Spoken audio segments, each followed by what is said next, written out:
Can you tell us a little bit about Lama Dawa's father, for example, just to give, and this, what is a ngagpa, Yeah, and right. this sort of background? Sure.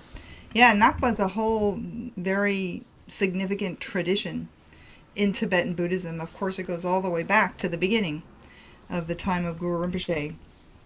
And so, and it's of course, a non-monastic tradition, and it's non-institutional, right? So it's a family lineage, and they're very focused on practice. But they also have an important role in their culture. So Lama Dawa's father was a Ngagpa, a very great Ngagpa, and also a trauma practitioner, and had a monastery, you could call it a monastery gompa, Yeah. in Dolpo, very remote area of Nepal on the border of Tibet. It's like, I think, one of the most remote places on the planet even now. Very difficult to get to. You have to like ride a horse for a long time to get there. This is where Lama Dawa grew up. He was born into this um, family environment, and his father and his mother were practitioners, and they roamed around doing trauma in different places, and she's given birth to babies while they're roaming around doing. That's how Lama Dawa was born. He was born in Mukti Narayan when they were doing trauma. Wow. And she just leaves and has a baby and comes back, and it's just incredible. Yeah. This is incredible. But his father was a wandering practitioner, and before Lama Dawa was born, Lama Pema Dorje, as many people will know, his older brother Lama Pema Dorje, he was a little boy, and they went to this area of Dolpo, and there was this huge cave, and he wanted to do practice in that cave, and the villagers were like, "No, you don't want to do practice there. It's haunted. It's haunted. You don't want to go there."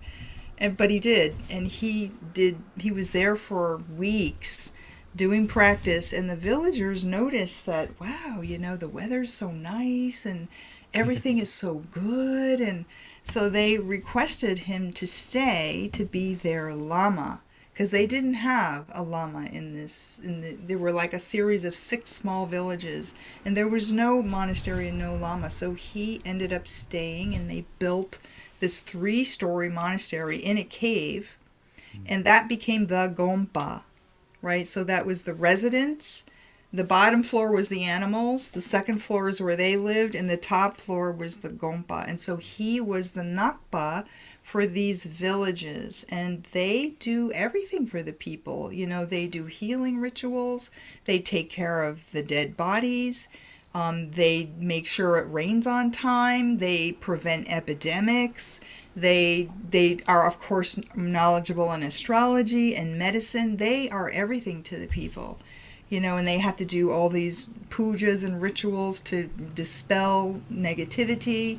They have to deal with conflict resolution, even legal matters. Any problems, people come, and the Ngagpa takes care of it, and in exchange people pay a tax. So once a year all the villagers have to line up, and they have to give 10% of their salt and their butter and their barley flour and fabrics, and that's how the villagers support the Ngagpa, and the Ngagpa supports the village, right? And then that gets passed on to the sons, right? So there's Lama Pema Dorje and also Lama Dawa.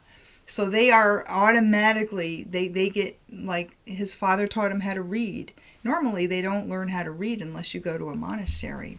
But they learn how to read, they start learning how to make the tormas and do all the pujas, and so they start learning the lore.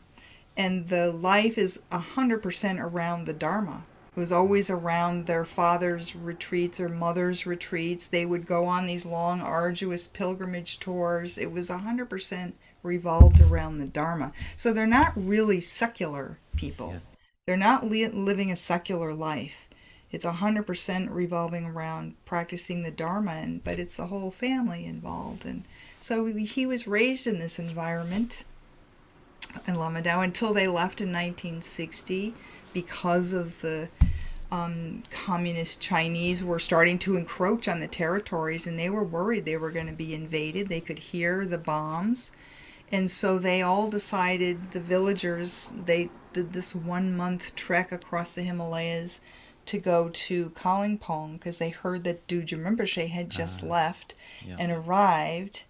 And so then they became refugees essentially, and Lama Dawa was 9 years old at that time. So anyway, the Ngagpa tradition is a family tradition, but it's also a practice tradition. So Kunzang Dorje Rinpoche used to say there's two ways to become Ngagpa: family and through practice.